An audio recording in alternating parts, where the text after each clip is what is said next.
इस प्रदेश में भाजपा की सरकार को उखाड़ फेंकने में कामयाब रहेंगे। आज के जो चुनाव हो रहे हैं, चाहे वो कांग्रेस हो, चाहे भाजपा हो, चाहे सपा के लोग हो, सब लोग कहीं ना कहीं जय भीम बोलने में यकीन रखने लगे हैं। अम्बेडकरवादी विचारधारा से अपने को 2022 में समाजवादी पार्टी के साथ पूरी तरह से जाकर एक प्रयोग किया था कि कहीं ना कहीं हम भाजपा जैसी आताताई सरकार को रोकने में कामयाब होंगे, लेकिन वो प्रयोग विफल रहा। 2024 में इंडिया गठबंधन पे भरोसा करके किया तो भी ये प्रयोग उसका विफल रहा, लेकिन कामयाब हो जाएंगे।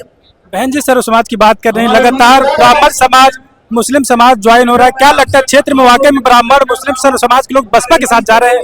बिल्कुल जाएंगे। मैंने बताया, आपसे पहले ही बताया कि मुस्लिम समाज अपने को ठगा हुआ महसूस कर रहा है और लोग मान्या बहन जी के पुराने।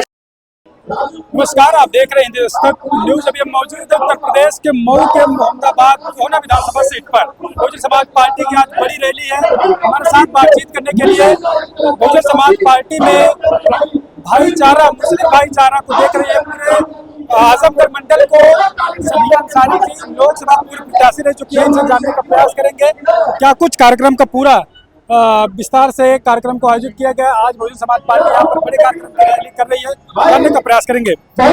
मैम, क्या कहेंगे आज किस कार्यक्रम को लेकर?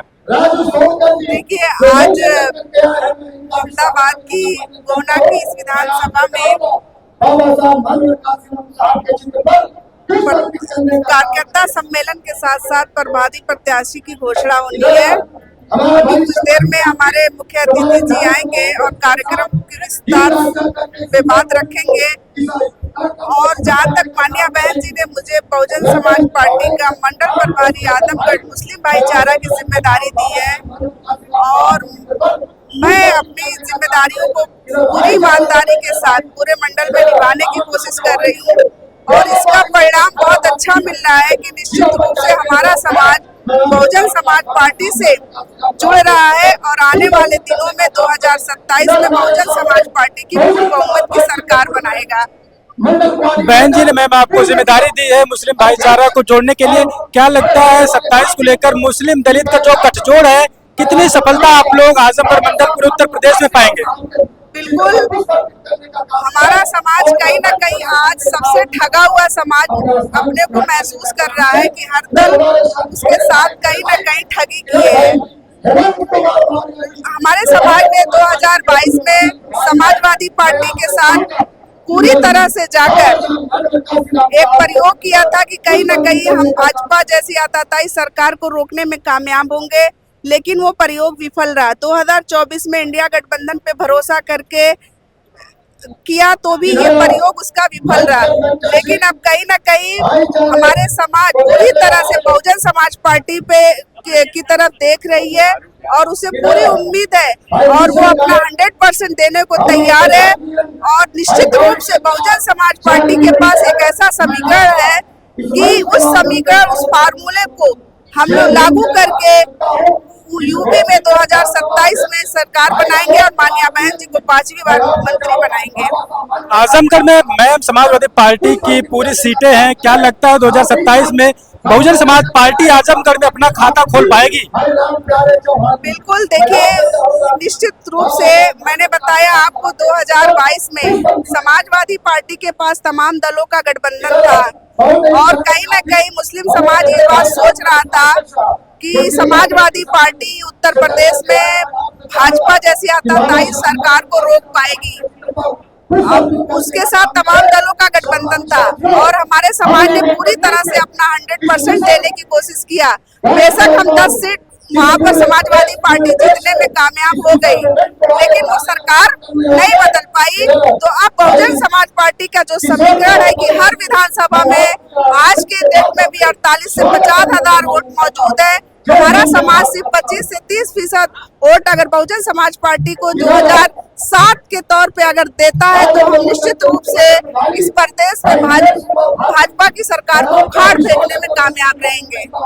लोग कह रहे हैं कि बहुजन समाज पार्टी मिशन से भटक गई। बहन जी के पास एक विधायक मात्र बचे हैं, तो बहुजन समाज पार्टी को बीजेपी को हराने में क्या लगता है, मुकाबला आसान हो पाएगा 2027 में? देखिए, मैं तो उनसे यही कहूंगी कि जो ये बात कहते हैं कि बहुजन समाज पार्टी मिशन से भटक गई है, बहन जी मिशन से भटक गई है। आपने देखा होगा कि आज के जो चुनाव हो रहे हैं, चाहे वो कांग्रेस हो, चाहे भाजपा हो, चाहे सपा के लोग हो, सब लोग कहीं ना कहीं जय भीम बोलने में यकीन रखने लगे हैं। अम्बेडकरवादी विचारधारा से अपने को जोड़ते हुए दिखाने की कोशिश कर रहे हैं। हाथ में संविधान लिए हैं, अपने गले में नीला पट्टा भी पहनने लगे हैं। वो लोग आज गांधी के नाम पे, लोहिया के नाम पे वोट नहीं मांग रहे हैं। वो लोग नाम किसके मांग रहे हैं? मान्यवर काशीराम जी की जयंती मना रहे हैं। तो इस तरह से वो सिर्फ एक धोखा दे रहे हैं। और रही बात बहुजन समाज पार्टी की, आपने देखा कि जितने भी दल चुनाव लड़े, चाहे आरजेडी का आप असर देख रहे हैं, जदयू का असर देख रहे हैं, आप महाराष्ट्र के उद्धव गुट को देख रहे हैं, टीएमसी एक चुनाव हारती है, तिनके की तरह बिखर जाती है। लेकिन बहुजन समाज पार्टी के पास निश्चित रूप से आज एक विधायक है, लेकिन हर विधानसभा में 48 से 50 हजार वोट आज भी उसके साथ मौजूद है। जिस दिन हमारा सर्व समाज थोड़ा थोड़ा अपना वोट बहुजन समाज पार्टी के खाते में देगा, निश्चित तौर पे हम सरकार बनाने में कामयाब हो जाएंगे। बहन जी, सर्व समाज की बात कर रहे हैं, लगातार ब्राह्मण समाज, मुस्लिम समाज ज्वाइन हो रहा है, क्या लगता है क्षेत्र में वाकई में ब्राह्मण मुस्लिम सर्व समाज के लोग बसपा के साथ जा रहे हैं? बिल्कुल जाएंगे। मैंने बताया, आपसे पहले ही बताया कि मुस्लिम समाज अपने को ठगा हुआ महसूस कर रहा है और लोग मान्या बहन जी के पुराने शासन काल को, उनकी कानून व्यवस्था को, उनके कार्यकाल को और उनके किए गए कामों को, जो सर्व विकास उन्होंने किया और हर समाज को रहनुमाई दी, इन सब बातों को लोग आज यकीन करके बहुजन समाज पार्टी के साथ पूरी तरह से जुड़ने की कोशिश कर रहे हैं। शुक्रिया मैम बातचीत करने के लिए। तो अभी हमारे साथ बातचीत करने के लिए सभी अंसारी थे, जो आजमगढ़ मंडल को मुस्लिम भाईचारा की पूरी जिम्मेदारी को देखने का काम कर रही है, तमाम मुद्दों पर जानने का प्रयास किया। अभी आप देखिए पंडाल पूरा भरा हुआ है, लेकिन बारिश हो गई है, रिमझिम बारिश चल रही है और अभी भी लोग यहाँ पर डटे हुए, पूरा पंडाल भर गया, पूरी कुर्सियां भर गई यहाँ पर। और बड़ी तस्वीरें मैं आपको मोहम्मदाबाद जनपद मऊ से दिखाने का प्रयास कर रहा हूँ। क्या कुछ सोचते हैं आप पूरी अपडेट पर? बताइएगा। सभी अंसारी के इस बयान पे आपकी क्या राय है, कमेंट करके बताने का प्रयास करिएगा। हम आपकी लगातार उत्तर प्रदेश